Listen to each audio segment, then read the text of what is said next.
One of the most respected young coaches in football is Darrell Royal of Texas. If you have a real hard-tackling defensive football team, nobody's going to embarrass you. Oh! Trayvon Woodard says you're not going very far tonight. You must have courage.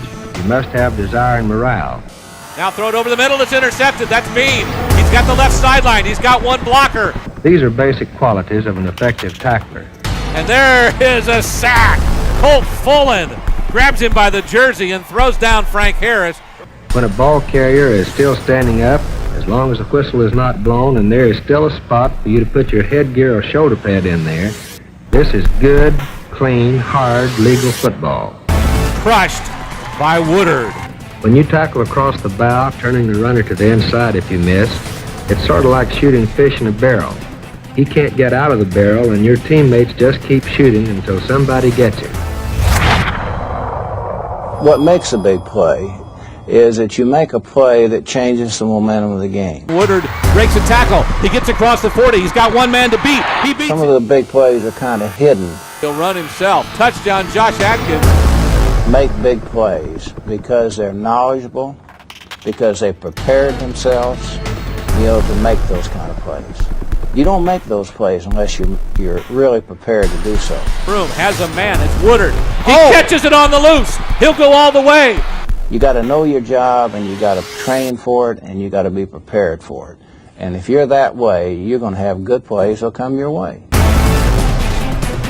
Handoff now looks long, throws it over the top. It's Dillon. It's a touchdown. As Martinez beats his man, he cuts back inside across the 10. He'll go into the end zone. Touchdown, Rangers.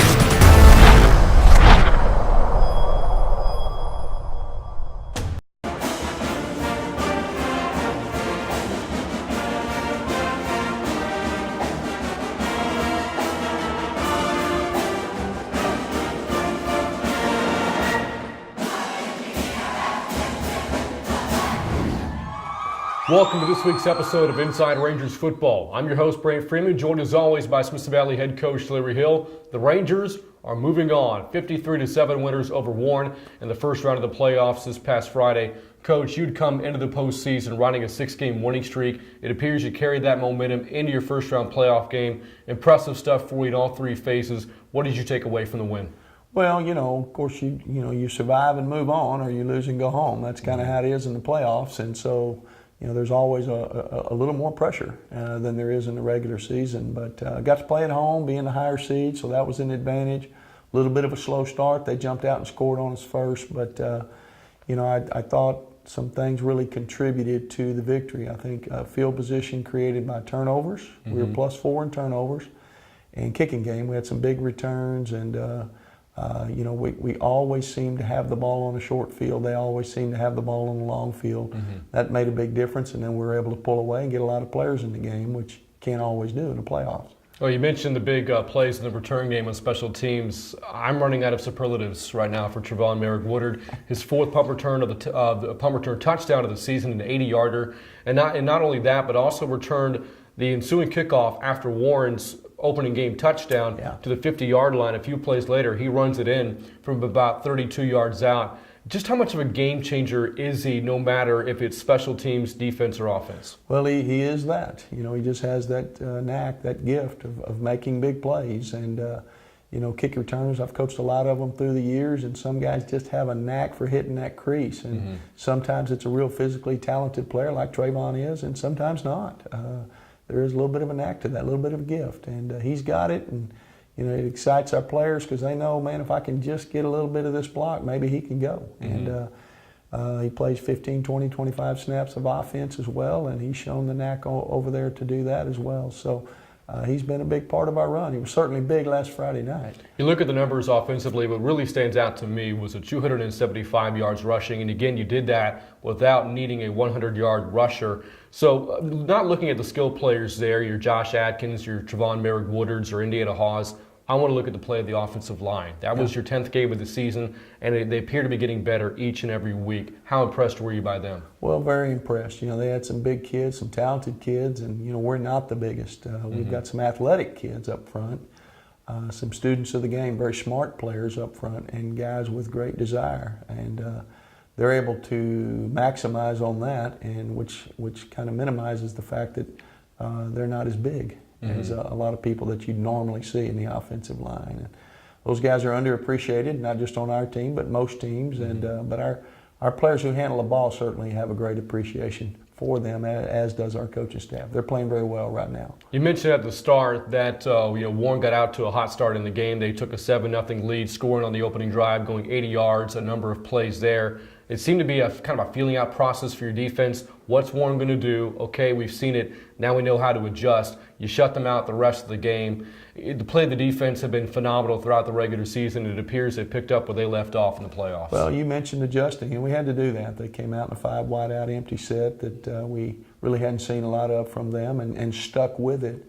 And we stayed patient, and I guess too patient, because they were able to score. But I thought we made some nice adjustments with our defensive coaches and our players. And as you said, the rest of the night played pretty steady, played pretty even. Got 5 turnovers. Anytime you get 5 takeaways, you're probably going to win. You look at one of the few things that you didn't do well at in the game. That was the fact that you committed 15 penalties against Warren. You hear people when they reference a big penalty number that that goes back to trying to coach your players up to make sure they don't commit those kind of mistakes. How do you go about as a coaching staff to rectify things like penalties? Well, some of it's concentration. Anytime you're in an offside penalty or had several motion penalties, things of that, clearly that's concentration. Or perhaps something's distracting them at the last minute right before the snap, and they're losing their focus on the snap count. The others, kind of a fine line. You want your players to be aggressive, block till the whistle. And when the defender gets away, sometimes your hands are still on him, so you get a holding call. Things of that. You want to play through the pass and be aggressive and knock the ball away or get an interception.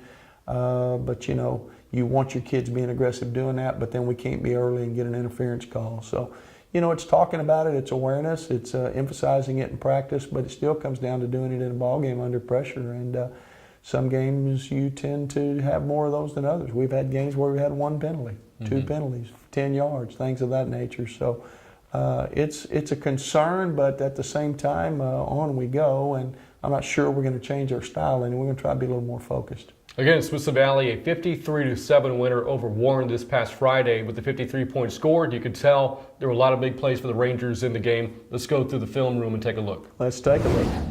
Our first play of the week is our first touchdown. Trayvon Merrick comes in motion right here and takes the handoff, and you can see initially we get a great block from our halfback, Nick Aiken, on the cut block. And then 2 receivers, Michael Hilston at the top of the screen and Eddie Martinez at the bottom, will create an alley for Trayvon to run through there, and then he does what he does well. He makes people miss, runs through some tackles, and gets it in the end zone for our first touchdown, which ties the score. I think you'll see it even better from the rear. You can see as our offensive line gets moved up, we'll focus on a few different blockers this time. Davis Grotchett, number 5, who you see, sealing the linebacker, and then our right tackle, number 55, Andrew Antonelli, sealing the other linebacker, which allows Trayvon to get outside. There's Nick Aiken's cut block again, and there's Michael Hilston's block, and Eddie Martinez's block, and then Trayvon splits them and runs through a tackle. Big play. They just went down and scored, and in 2 plays we got the thing back. So big momentum shift here. This is a defensive play, a sack for a negative 20 yards. We're going to focus on 2 defensive linemen first. C.J. Keeler on the left at defensive tackle, and Alex Flores on the right at defensive end. As the play unfolds, you watch them work together. First, C.J., pressure from the inside, forces the quarterback wide. When he goes wide, Alex gets up the field and forces him back inside. When he does that, Jack Gibbons comes up for secondary run support from his linebacker role, pushes him further back, and when he does, C.J. gets the sack for a -20, which you hardly ever see on a defensive play. Here it is from the rear.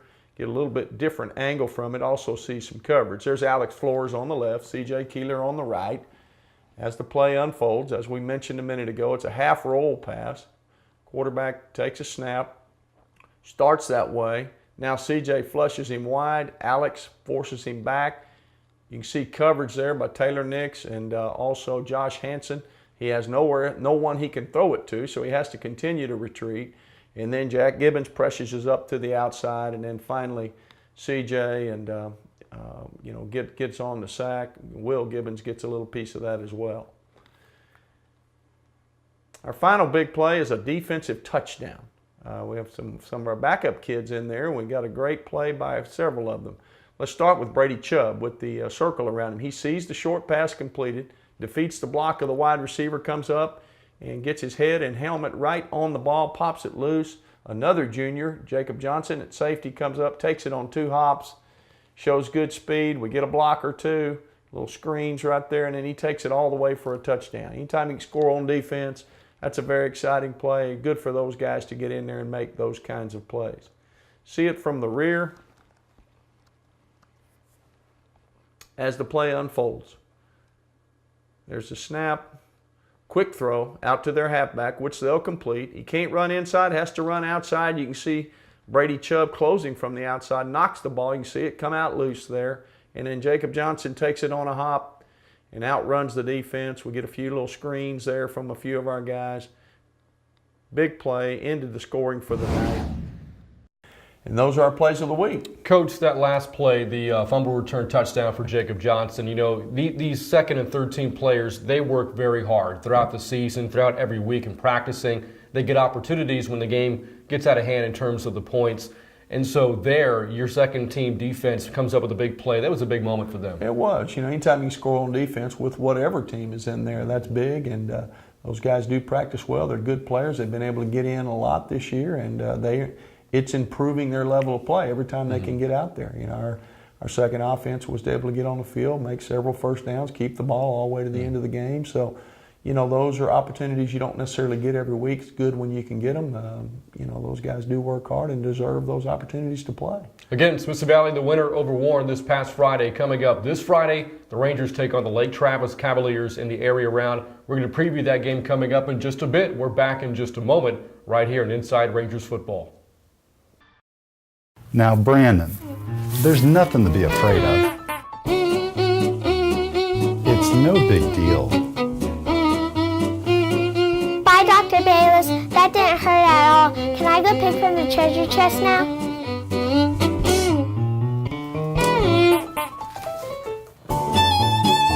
Summerhill Dental is your Smithson Valley dentist. We're close by and we care.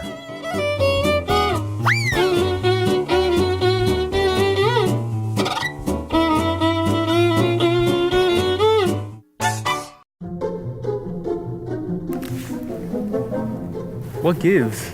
Oh, check it out. He's buffering. That's super annoying. He really ought to sign up for GVTC's internet service with SpeedSync. Up to 100 megabits download speed and up to 100 megabits upload speed too. That's fast. Finally, he'll stop buffering at the worst times. Call GVTC today for SpeedSync internet service and say bye-bye to buffering. GVTC, just plain smart. When he's done loading, this is gonna be hilarious. Welcome back to Inside Rangers Football. We have your game preview of this coming Friday's game against Lake Travis coming up in just a bit, but we're about to send things over to our weekly Little Men segment, and we're getting to fundamentals of defense and coach. It's Tackling 101. Yeah, it is. You know, that's so important. You face these great skill players, and you've got to tackle them in space. Well, how do you go about practicing that? How do you coach it? You know, and then, of course, safety. You know, you want to make sure your players are safe as they tackle, so the proper instruction on how to do that. So a big part of what we do defensively. All right, so let's go to Little Men with Coach Hill and Coach Worstifer on tackling for the Rangers. Today's Little Men segment furthers the discussion we had a few weeks ago concerning tackling. A few weeks back, if you recall, we talked about two tacklers approaching a ball carrier and using a concept called compression. Today's tackling talk concerns more of a one-on-one tackling situation. If a defender finds himself in a one-on-one situation, what's the best way to tackle this ball carrier? We actually use 3 different concepts, all of which are taught in a safe manner with the head up and taking the head out of tackling. To explain those 3 concepts, our linebacker coach and defensive coordinator Craig Worstifer is here today. Talk to us about tackling in the open field one-on-one. All right, if we get ourselves in a situation where we're tackling one-on-one, we still want to be a leverage shoulder tackling team. So in this case here, we have a linebacker or an inside player approaching the ball carrier, and he's in a front-on position with that ball carrier. We are going to execute what's called a ranger tackle. He's going to get in a near foot swoop position. He's going to have his inside foot to the ball carrier, and then he's going to try and put his left shoulder through the thigh of that ball carrier, wrap and squeeze, and drive for 5. We want to keep our head behind the ball and not involve our head or our helmet in any way in the tackle. We want to hit him with our left shoulder, wrap and squeeze, drive for 5. From a more inside position on that ball carrier, and not from the front on position, I would execute what's called a Ranger roll. I'm still going to keep my head out of the tackle. I'm going to hit him with my left shoulder on his thighs, wrap and squeeze, and then try to roll him to the ground. If I was in closer quarters in a front-on position, but a Ranger tackle and putting my shoulder pad through his thigh isn't going to work, I'd execute what's called a profile tackle. 3 different ways to tackle based on your position versus the ball carrier's position. All taught with head out of the tackle, safety first. Now let's go to some practice tape and some game tape and see these in action. Here's some clips in practice, not padded up, just working on the Ranger tackle. So Coach Westerfer, explain Ranger tackle, and let's watch it as it goes through here. Okay, here we want to hit them with our left shoulder and wrap and squeeze. We want to take away the power source of their legs. So you can see us wrapping real good with our arms there, and our head is out of the tackle. We're keeping our head back behind the football, hitting them with our left shoulder here, wrap and squeeze, take away the power, and then drive for 5 if it was a game. Here we're working from our knees because we're learning the basics of the drill. Here we are in a game tape, in some game tape from a year ago. We've got an example of a Ranger tackle. The ball's going to be run to the outside. See the ball pitched, and now, Coach, what are we looking at? Here we have our cornerback coming up, and he's going to be the outside player, and he's going to come up and hit the ball carrier with his right shoulder, keep his head out of the tackle, and drive for 5. You can see he got him to the ground real quick there. Here's a good look from the end zone. Of course, we don't see the tackler yet. He'll come into our screen in just a moment. Right here, his left head is way to the outside, wraps up, makes a great tackle. Now the Ranger roll. Right. Here we're going to hit him with our left shoulder, wrap and squeeze, keep our head out of the ball, or out of the ball carrier. Wrap him with our arms, take away his power source, and then roll him to the ground. This is effective when driving for 5 is not practical. So we're going to wrap and squeeze, roll him to the ground. Again, game tape. We'll watch Ranger roll in action. Here we have our middle linebacker. He's going to blitz, and he ends up chasing the ball carrier down, but he's not in a front-on position with the ball carrier, so he finds himself on the side. Driving for 5 will not work, so he's going to wrap and squeeze, roll him to the ground. See, his head is out of the tackle. He does a great job of wrapping him up with his arms.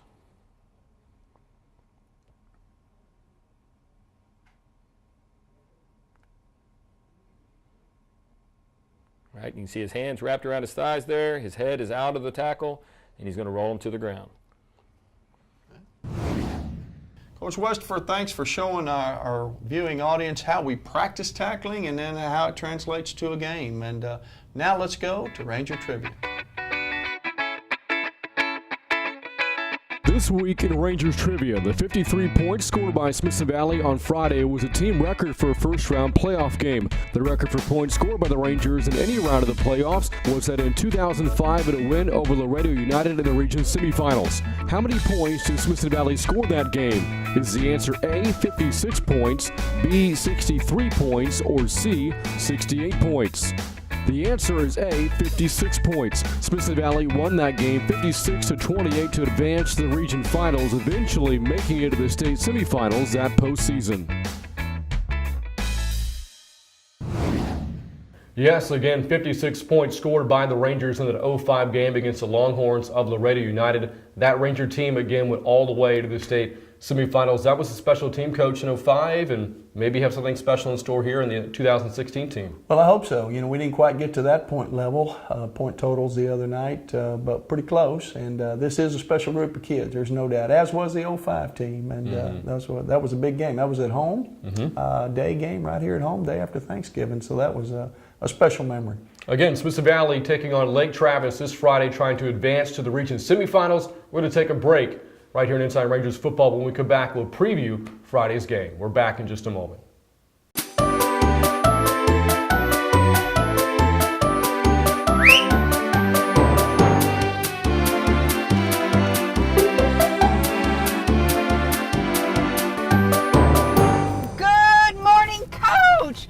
carpooling with Coach. You're up early to coach those Rangers, and we're up early to make great smiles. What a great idea. I agree. You guys do the driving. Gives me a little time to watch some game film. You mind if we play a little bit of music this morning?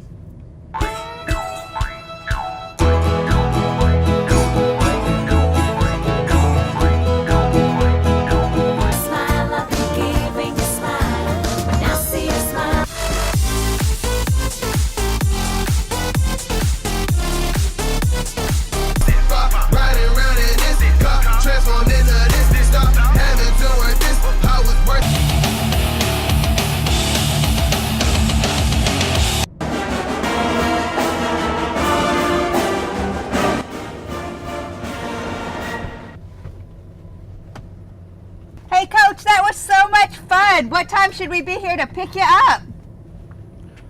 About the time the Rangers wore red.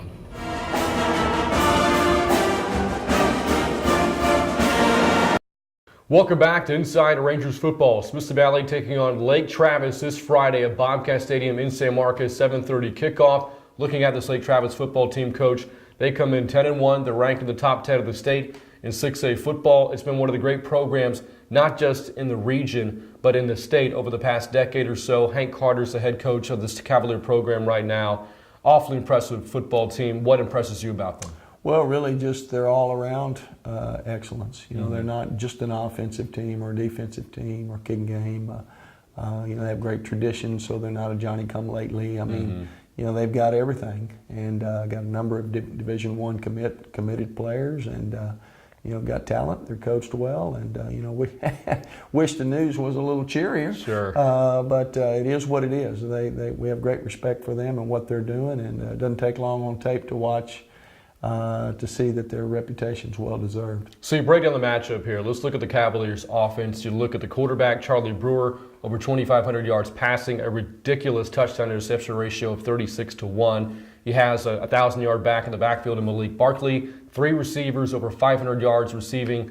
Who do you focus on when preparing for this offense? Well, not really anybody, and they're all worthy of focus. But you know, as you know, I think the point you're trying to make there. If you focus on one thing, they're going to hurt you the others. So you have to mix your looks, play good defense all around. Can't focus just on the pass, or just on the run, or just a certain receiver, or just the quarterback. And it'll be a tall challenge, one we're ready for, but a challenge nonetheless. You look at the play of the defense for the Cavaliers so far this season. Ever since district play began for Lake Travis, they have shut pretty much everybody down. They held Madison to 7 points last week in their playoff win over the Mavericks. As a team, they have over 20 sacks this season, 16 turnovers forced.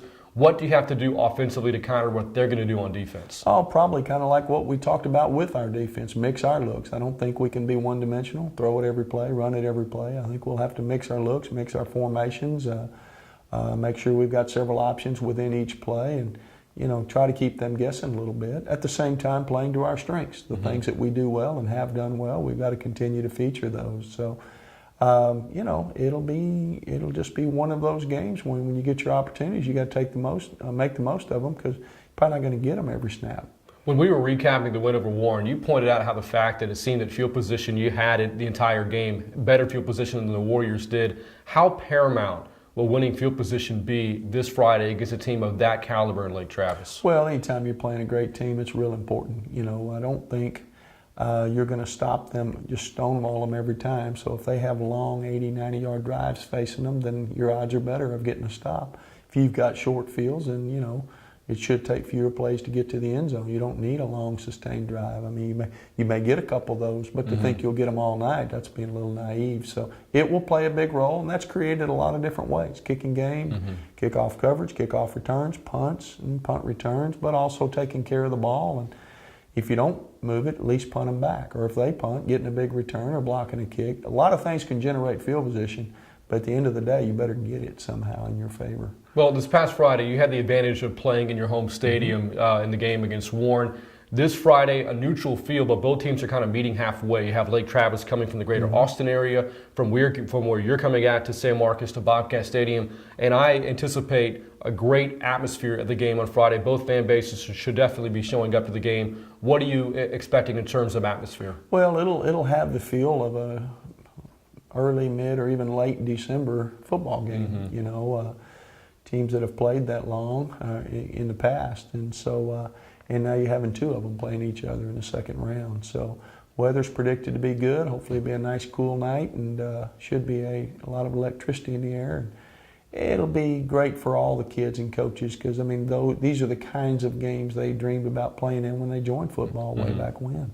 Yeah, this is one of those games where every drive, every play is going to be so important, very magnified, every play, every drive. Right. What are your keys in this game coming up on Friday to get the job done? Yeah, you know, probably not a whole lot different than the first non-district game of the year. You know, win the turnover battle, get some takeaways, take care of the ball yourself. We mentioned field position, you know, creating field position or for them unfavorable field position through the kicking game, and then I think explosive plays too. Can we limit the number of explosive plays they have, and then can we get a few and get some cheap yards, some big chunk yards, so that everything doesn't have to be a long sustained drive. Well, again, Smithson Valley playing Lake Travis at Bobcat Stadium in San Marcos. For tickets, you can go to the Rangers Fieldhouse here at Smithson Valley High School. Ticket office is open from 9 a.m. to 4 p.m. throughout the week, so please be sure to come out and get your tickets. They're going to be going fast. And don't forget, too, by the way, for more updates on Smithson Valley football and all Ranger athletics, text the word Rangers to the number 42828. That's going to do it here for us for this week's episode of Inside Rangers Football. For Coach Hill, I'm Brant Freeman. Thanks for tuning in, and we'll catch up with you again next week.